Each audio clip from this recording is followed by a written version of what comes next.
Хәерле кич, исәнмесез, хөрмәтле телевизор караучылар. Сабадлык нәре телевидениесе сезне бүген 30 март җомга көн чыгарылышын карарга чакыра. Атна информацион программасында тәкъдим ителәчәк темалар турында кыскача. Уртак кайгы, Кемеровда булган фаҗига курбаннарын Саба халкы да искә алды. Мәртин авылы Озан моңына күмелде. Биредә мәчет ачылды. Икшермә кадет мәктәбе базасында волонтерлар өчен укулар оештырылды. 2018 елның 25 март көне илебез тарихында канлы эз калдырды. Кемерово шәһәренең Зимняя Вишня сәүдә күңел ачу үзәгендә янгын чыгып бик күп кеше, шул исәптән балалар һәлак булды. Фаҗига сәбәпле 28 март көне матәм буларак игълан ителде. Ил буйлап фаҗига курбаннарын искә алу чаралары узды. Теманы Гөлназ Вахитова сюжеты дәвам итә. Кичке сәгать 6 ярты Сабалылар ил буйлап старт алган Кемерово без синең белән акциясына ирекле рәвештә кушылып, фаҗига курбаннарын искә алырга мәңгелек ут янына җыелды. Беренчеләрдән булып килгән Гөлназ Сафина, йөрәк ярсуы тиз генә басылмас. Бу барыбыз өчен дә уртак кайгыдый. Зур фаҗига безнең Татарстан өчен, Россия өчен зур фаҗига бу. Моңа күңел хәнишә көннәр буе тыныч түгел. Үзебездә ана кеше булгач, балалар белән дә эшләгәч, бүтән мондый кайгы хәсрәт китермәсен иде. Безнең Россиябызга, Татарстанга балаларыбыз исән сау булсын. Инде һәрбер кеше үз эш урынында җаваплы булсын, һәрбер кеше үзенең вазифасын дөрес башкарганда мондый әйберләр килеп чыкмасы инде. Үзебезнең хәзерге балалар исән сау булсыннар инде. Мондый кайгы хәсрәт килмәсен. Матәм митингына килүчеләрнең кулында шәмнәр, чәчәкләр, шарлар, йомшак уенчыклар да бар. Балалар да өлкән буында бүген бер уйда, бер максат белән атлый. Мондый фаҗигаләр илебез тарихында бүтән булмасын. Герат сәүдә комплексы хезмәткәрләре коллектив белән килгән. Алар беренчеләрдән булып райондагы бу чараны оештыру инициативасы белән чыгучылар да. Бүген сөйләшә дә торган көн түгел шикелле. Гирәктә кеше яда.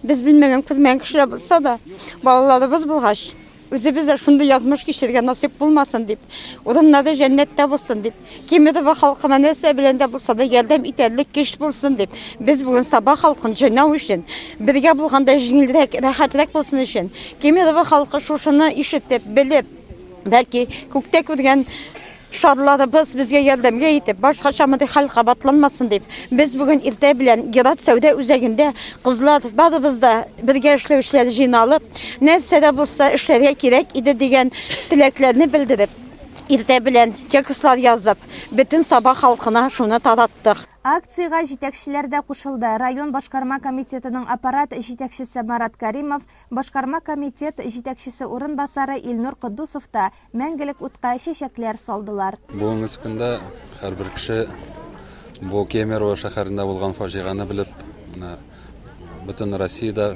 акциялар бара.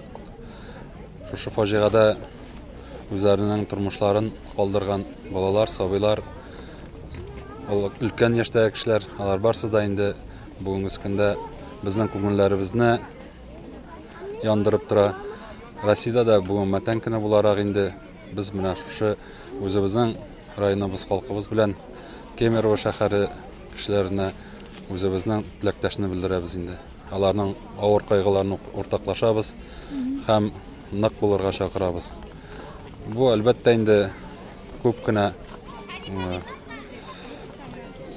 кенә инде сораулар тудырды. Шуңа күрә инде һәр вакытта үзебезнең халкыбызның безнең биналарда үзләренең язмышларын тапшырып, әйбәтләп пожар куркынычлыгын саклап, әйбәтләп матур итеп эшләргә кирәк. Менә без уйлыйбыз инде үзебезнең райондагы барлык шәмәкәрләр дә, сәүдә нокталары хуҗалары да, сәүдә үзәкләре дә яңадан бер кат үзләренең халәтләрен пожар куркынычлыгы буенча карап чыгырлар дип һәм кирәкле тиешле дәрәҗәдә эшләп бетерерләр дип.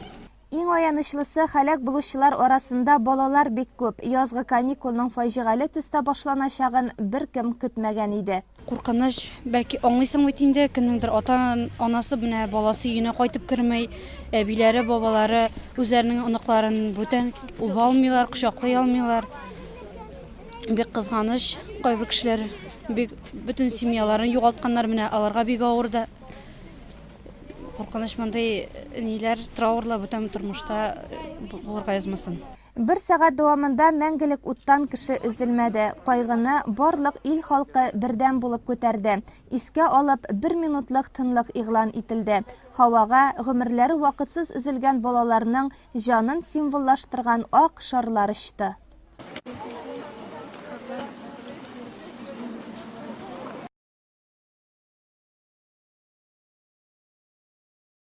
Атна информацион программасын дәвам итәбез. Районыбызда тагын бер иман йорты үз ишекләрен ачты. Әлеге истәлекле вакыйга Мәртин авылында булды. Авыл халкының шатлыгын уртаклашып, тантанада районыбыз җитәкчеләре, дин әһелләре катнашты. Әлфия Мөбарәк әзерләгән материал. Жанга ятышлы кешеләр белән очрашу, бәйрәмнәрдә катнашу, күңелгә ямь өсти, яшәү дәрте өсти. Гомер юлындагы мондый очрашулар күңелдә озак саклана һәм хәтердән җуелмый. Мәртин авылында мәчет ачу тантанасында катнашырга туры килде. Мондый олы вакыйга авыл тарихында бер генә була шул. Бу вакыйганы халык бик шатланып, сөенеп каршы алды. Мәчет ачу тантанасына авыл халкы сабан туена килгән кебек җыелган. Олысы да, кешесе дә шушы татлы, тәмле, газиз бәйрәмне бергә үткәрергә ашыга. Көндезге сәгать 11. Билгеләнгән вакытка дин әһелләре дә, районыбыз җитәкчеләре дә, авыл халкы да, кунаклар да җыелып бетте. Бу мәчетле авыл булган, ул авылның менә шушы урында иде инде өстендә генә. Ул агач мәчет иде, ул зданияны мин беләм әле. Ул 8 еллык мәктәп булып торды соңгы вакытта. Инде манаралары кем тарафыннан киселгән белмим, әйтә алмыйм ансын. Инде соңгы вакытларга тикле мәчетнең бинасы торды һәм ул сүтелде искерү сәбәпле. Бу нигездә авылның соңгы революциягә тикле булган соңгы имамы Шаһимәрдән хәзрәт торган. Ул шушы авылдан чыгып китәргә мәҗбүр булган инде. Теге инкыйлаб елларында. Аның язмышы соңыннан билгесез инде. Һәм менә шушы нигезгә бәлки анда дугасы булгандыр, шушы нигезгә мәчет корылды. Аллаһтан рәхмәте белән. Без моңарчыда клуб бинасында җомга намазларын үткәрдек инде, гаетләрне үткәрдек. Җомга намазында инде безнең җомга намазы укылып барылды. Гаетләрдә ул клуб бинасы тулып тора иде. Читтән кунаклар килә, сабадан төшәләр иде. Һәм инде хәзер вакытта җомга намазында надаган кеше авылга карата күп йөри. Без ундап кеше йөрибез инде җомгага. Әлхәмдүлилләх, кеше йөри. Шөкер. Авыл нинди генә елларда да үз кыйбласын югалтмаган. Авыл халкы өчен бу чыннан да зур бәйрәм булып тора, чөнки менә кайбер җирләрдә дистәләр елга сузылган мәчет төзелеше, монда инде тәвәккәлләп Аллаһның рәхмәтен өмет итеп 2016 елның Корбан айте бәйрәменнән соң халык җыелып нигезен сала башлады. Шуннан соң инде без шушы авылдан чыккан бер туган Галиф, Марат һәм Илсурларга мөрәҗәгать иттек. Алар үзләренең ярдәме белән шушы 2 ел, дөресрәк ел ярым дигәндә шушы мәчет аякка басты. Һәм инде менә бүген ачыла, Аллаһ насыйп итсә, җомга көне, бәйрәм көнендә. Һәм инде әлбәттә бу авыл халкы өчен, авыл җирлеге өчен һәм дә район өчен бик зур чара дип әйтәсе килә. Күпме генә теләсәң дә, акчаң булмаса, бер нинди төзелештә алып барып булмый. Бу яктан Мәртин авылы халкына бәхет елмайган дияр идем. Шушы авылда гомер кичергән Әмин аганың улы Ибрахим абый Галиевның малайлары Илсур белән Марат эшне башыннан алып ахырына кадәр үз өсләренә алганнар бит. Родители у меня отец отсюда, с этой деревни, вот, а мама из Кельдебяка. Родился я в Свердловской области, но сейчас вернулся, так сказать, на историческую родину жить. Мама здесь в Мартыне работала в свое время директором школы. Вот именно на этом месте, где построена мечеть, была учительская.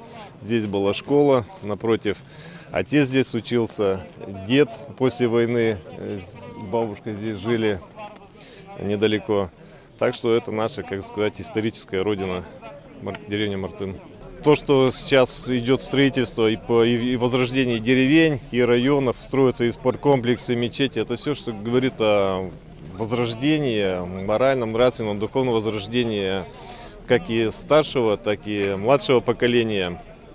То есть деревни будут только приумножаться, расти, тем более строительство мечети, это говорит о том, что деревня точно не умрет, будет расти и расцветать в дальнейшем. Строительство мечети – это такой фундамент возрождения, это исток энергии, исток объединения людей, всех сельчан и молодежь воспитания, ну и, соответственно, для пожилого возраста, для людей, чтобы это был тоже источник духовного подъема.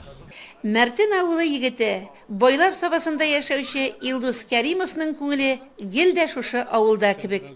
Ул туган авылына еш килә, күмәк эшләрне оештырып, әйдәләп йөри. Инде хәзер күптәннән Мәртиннән чыгып китсәк тә, барыбер туган авыл онытылмый. Шунда төшеп, бергә менә бәйрәмнәр уздырып, төрле хәйрия чаралар уздырабыз менә. Иң беренче бөтен авыз белән җыелып, зиратны кыйма белән ләндереп алдык. Аңа зират йорты салдык. Шуннан соң инде халыкның эшләгәнен күреп, җегетләрнең тырыш икәнен күреп, яңадан мәчет салып булмасын икән дип уйладык авылга. Һәм менә бер ел эчендә шушы мәчет, Аллага шөкер, сафка басты дип әйтер идем. Иң беренче урынын чистартканда әле бер дә ышанмаган идек. Шушы тиз арада булыр дип. Безнең егетләрнең шундый тырыш эшчән икәнен күреп, менә Илсур белән Марат үзебезнең авыл чыгышы белән үзебезнең авыл егетләре инделәр, күреп алдылар да. Алар безгә ярдәм итәргә булдылар. Иң беренче менә кирпич кенә алып кайтып бирәбез дип әйткәннәр. Халыкны шулай тырышып эшләгәнен күргәч, кирпичен тапып кайттылар, бөтен нәрсәне ярдәм итеп эшләп бетерделәр. Аллага шөкер, бүген авылыбыз мәчетле, авылыбызга иман нуры иңде.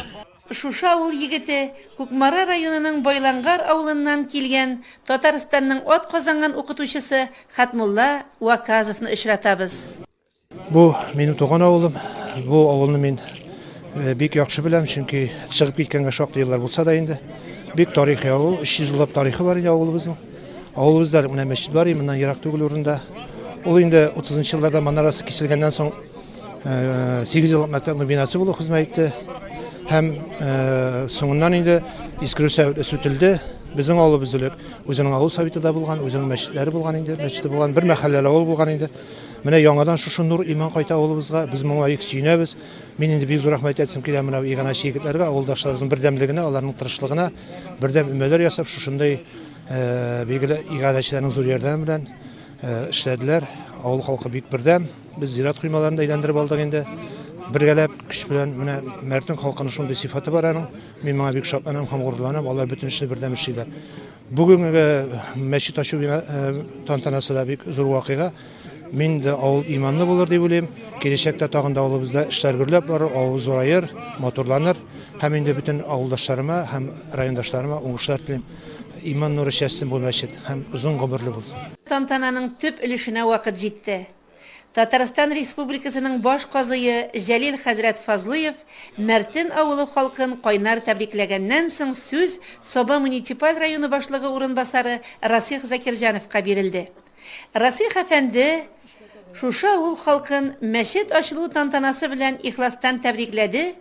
Районыбыз башлыгы Рәис Нургали улы Миннехановның сәламнәрен җиткерде. Аннары сүз аппарат җитәкчесе Марат Кәримовка бирелде. Ул район башлыгы Рәис Нургалиевичның бүләкләрен тапшырды. Авылдашлар исеменнән Рәсим Уаказов спонсорларга, акча җыючыларга, мәчет салучыларга зур рәхмәт сүзләрен әйтте. Аннары тәкбир әйтеп, ир-атлар мәчет эшенә узды. Җәлил хәзрәтнең вәгазеннән соң илә намазы укылды. Ул арада Мәртин авылы клубында зур табын корылды. Самовар кайнады, зур казанда аш пеште, өстәл тулы сый-нигъмәт бар халыкны үзенә җыйды. Менә мәчет манарасыннан азан яңгырый. Авылга мәчет белән бергә яңа сулыш, яңа яшәеш килде. Динле дә, иманлы да булып, алга таба бергә матур итеп яшәсәк иде. Бу атнада Саба районы волонтерлары өчен Игелек районы дип аталган укулар үткәрелде. Аны Шәмәрдәннең яшьлек спорт үзәге Саба районы башкарма комитеты һәм Татарстан Республикасының волонтерлык үсеше үзәге белән берлектә үткәрде. Чарадан хәбәрчебез Гөлшат Галиәкбәрова сюжеты. Байкеев исемендәге кадет интернат мәктәбенә Саба гимназиясы, Шәмәрдән лицейы укучылары һәм Саба аграр көллияте студентлары җыелды. Аларның кайберләренең волонтерлык эшендә катнашу буенча азмы күпме тәҗрибәләре булса, волонтерлык хәрәкәте белән беренче мәртәбә якыннан танышучылар да бар иде. Волонтер инглиз теленнән үз теләге белән ярдәм итүче дип тәрҗемә ителә. Нинди генә чаралар үткәргәндә дә ярдәмгә волонтерлар килә. Өстәвенә, быел 2018 ел Россиядә волонтерлар һәм иреклеләр елы дип игълан ителде. 3 көнлек волонтерлар мәктәбенә җыелган 40-тан артык укучыга бик актив программа буенча укырга, өйрәнергә туры килде. Волонтеры Победы, самый главный девиз волонтеров Победы — это не только 9 мая. То есть мы чтим ветеранов, мы ходим к ним домой, помогаем им не только 9 мая. Но и на протяжении всего года. Мы устраиваем всероссийские исторические квесты по рассказам ветеранов, допустим, вот историки, ветераны, вот они вот все вместе, вот, ну, у них идет такой небольшой рассказ, и потом уже вот это все в квест-игру выливается, и уже дети с удовольствием играют и изучают вот так вот в новом формате историю нашего родного края. Наши волонтеры, они скорее социальные, есть же спортивные, событийные волонтеры. Наши волонтеры, они социальные, они помогают людям. Не на спортивных там соревнованиях каких-то, а именно людям. Это вот у нас есть направление как профилактика психоактивных веществ, пропаганда здорового образа жизни, патронаж детей с ограниченными возможностями здоровья. То есть мы ходим к детям с ограниченными возможностями здоровья и занимаемся с ними. Беренче көнне танышу һәм команда туплау тренинглар үтте. Укучылар өчен акциялар ясау буенча мастер-класслар да үткәрелде. Укучылар үзләре дә акциялар ясап карадылар. Саба аграр көллиятендә белем алучы Таңсылу Гарапова һәм Алия Габдуллинаның волонтерлык хәрәкәтендә катнашу буенча азмы күпме тәҗрибәләре бар, ләкин яңалыклар да алар өчен бик күп булды. Маршы без сойларда катнашкан идек волонтер булып, шуннан чакырып безне монда укырга чакырдылар. Biz сөйнә монда укырга килдек, чөнки безгә өйрәтәләр кем волонтер кем икәнен, нәрсә белән шөгыльләнәләр волонтерлар, нинди организациялар бар волонтерство буенча. Без Саба аграр көллиятенең төрле маҗараларында волонтерлар булып катнашабыз. Быел безнең Саба районында һәм Россия буенча сайлаулар үтте, президент сайлаулары. Шунда без актив булып волонтерлар булып катнаштык. Biz külliyetten 15 bala kildik. Mında en aktif balalarını gına jibərələr. Biz kişə aksiyalar ütkərgə öyrəndik. Bugün proyektlar ütkərgə öyrəndik. Ertə proyektlarını qarıyız. Шараның икенче көне җиңү волонтерлары хәрәкәте эшчәнлегенә багышланды. 2015 елда рәсми рәвештә теркәлгән җиңү волонтерлары хәрәкәте Россиянең 85 төбәгендә эшләп килә һәм аның сафлары арта бара. Казан шәһәреннән килгән активистлар барсын да җентекләп аңлаттылар. Мавыктыргыч квест уен үткәрелде. Укучылар Бөек Ватан сугышы буенча белемнәрен тикшерде. Оештыручылар волонтерлык хәрәкәтенең көче бердәмлектә булуына басым ясадылар. Мы приехали сюда, чтобы рассказать о движении волонтеров Победы, потому что главной целью нашего движения является это сохранение исторической памяти и гражданско-патриотическое воспитание молодежи. Сейчас мы понимаем, что патриотизм это является одним из главных рычагов в развитии гражданского общества нашей Российской Федерации. И поэтому этот 2017 год объявлен годом добровольца-волонтера, и именно помощь государства волонтерам, добровольцам в этот год, она особо значима. И поэтому сейчас создается множество направлений, множество мероприятий, акций, именно в том числе и по нашему движению. Лекциялар, мастер-класслар, интеллектуаль уен квестлар районыбызның актив яшьләренә волонтерлык хәрәкәтенең кайбер үзенчәлекләрен тагын да яхшырак аңларга ярдәм итте. Һәм бу аларга киләчәк эшчәнлекләрендә дә кирәк булачак. Районыбызда 90 яшьлек олы юбилейн каршы алучыларның берсен Галия Бану Кәримова. Ул Олы Шыңар авылында яши. Аны гомер бәйрәме белән район җитәкчелеге һәм якыннары тәбрикләде. Озын гомер юлы үткән Галия Бану апа кунакларны ачык йөз белән каршы алды. Җырларга бик яраткан, 70 яшьтә сәхнәләрдә биегән әбекәй бу юлы үзенең бер шигырен сөйләп гомер бәйрәменә ям өстәде. Бик авырлыклар күрдек. Шабата юк беләме? Урман кистек. Җылгалардан тош чыгарып, тош юллар салдык. Менә улла багыр ике дигән нәрсәне сез белмисез дә инде. Бер кеше ат тотып йөри, бер кеше учма төшереп йөри булай дип шул вакытларда авыр булды. Галиябану апа Ыйыт авылында туып үсә. 1955 елда Ылышыңар авылы егете Фәйзрахманга кияүгә чыга. 4 бала тәрбияләп үстерәләр. Кызлары Хаҗар, Мөршидә, улы Хәсән гаиләләре белән Сабада яши. Янындагы улы Фәнис исә аның төп терәге. Башка балаларына кунакка барса да, үз өенә кайтасы килә аның. Юбилей көнендә бик күп хатирәләр дә яңартылды. Без семьяда 4 бала, 2 малай, 2 кыз үстек инде. Әни инде Аллага шөкер бик тәртипле әни булды, бик тәрбия бирә торган безгә. Аллага шөкер, аның тәрбиясендә менә шушылай бүгенге көндә матур итеп кенә яшәп ятабыз. Әби бөтен нәрсәне тегеп кийдек инде, элек бит инде кибетләрдә юк иде бик. Үзенә дә тегеп кийде. Бездә гомер буе безгә дә тегеп кийдерде. Күлмәгендә сабантуй җитсә, күлмәкне әни тегеп бирде бит инде. Кибеттән алу юк иде, аның акчасы да шундый булгандыр инде элек. Галиябану апа бик җыр телле, аралашырга ярата. Озын гомерле булуның сирен сорашкач та, башта бер генә сүз белән тормышны, кешеләрне шул кадәр яратам дип җавап бирде. Аннары инде башка серләр дә ачылды. Болай аптырыйм инде мин. Бик авырлыклар күрдек. Шабата юк беләме? Урман кистек. Җылгалардан тош чыгарып, тош юллар салдык. Һаман эшләдем мин. Бәк юаш булдым. Гел куштылар эшкә. Гомеремдә ялганламадым.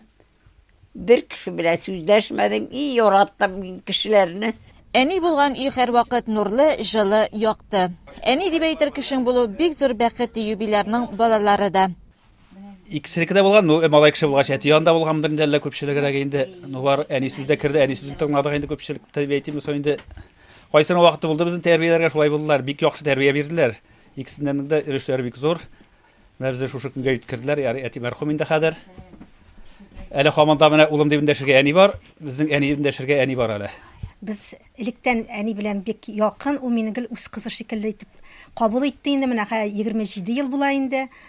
Ничек беренче көнне каршылады, менә шул көннән бирле мин аларның гаиләләрендә нәкъ үз кызлары шикелле. Бик әни бик үрнәк инде ул безгә, бик күпне күргән. Без бик бәхетле, озын гомерле булсын, я Рабби. Тагын да аның белән шушылай итеп юбилейлар үткәрергә язсын. Яшьлек еллары авыр сугыш чорына туры килгән Галиябану апа бүгенге тыныч, мул тормышка сөенеп яши. Балаларының игелекле, кайгыртучан булуы аны тагын да яшәртеп, яшәргә көч истәп җибәрә кебек.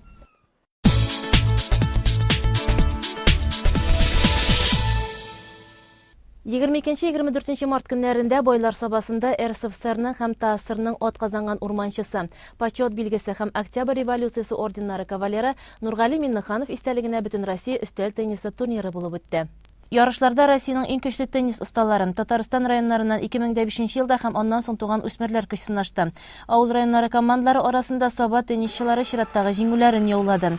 Шәхси зачетта Сабадан Илсөяр Кәримуллина, Гадел Вәли Мөхәммәтов 2-нче, Камилла Шихапова һәм Газиз Дәүлиев 1-нче урынны алдылар. Россиянең иң көчле теннисчылары арасында барган турнирда спортка районыбызда юл ярган Саади Исмаиловның финалда Казаннан Виталий Мурзин белән уйнавы җанатарларның көчле алкышлары астында барды.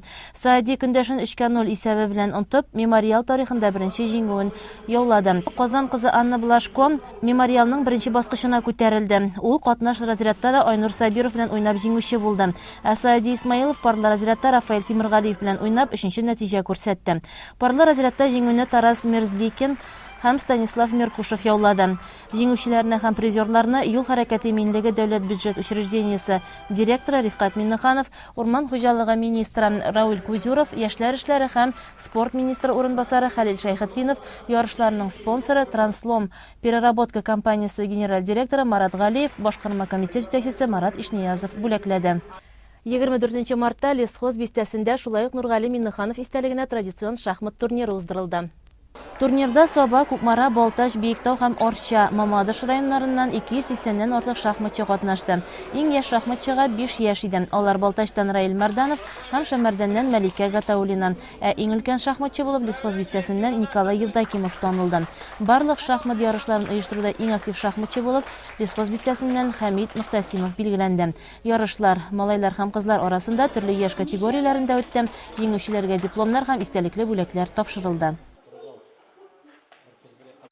Алда 1 апрель көлке һәм алдау көне. Тормышларыгызның тоташ елмаю шатлыклардан торуын телибез, әмма алдалулар бердә булмасын. Бүген сезгә җиткерәсе яңалыкларыбыз менә шулар иде. Атна информацион программасы тәмам. Алда реклама, җырлы бүләк тапшыруы һәм көлке көне уңаеннан Сабаш кешеләр бүләге һәм Сабадлык нары телерадио компаниясе коллективлары тарафыннан сәхнәләштерелгән Аманулланың «Бер кирпеч, ике кирпеч» спектакле эфирыбызны дәвам итәчәк. Спектакльне сәхнәгә куючы режиссер Айрат Зиннуров. Безнең белән бергә кичләрегез күңелле үтсен.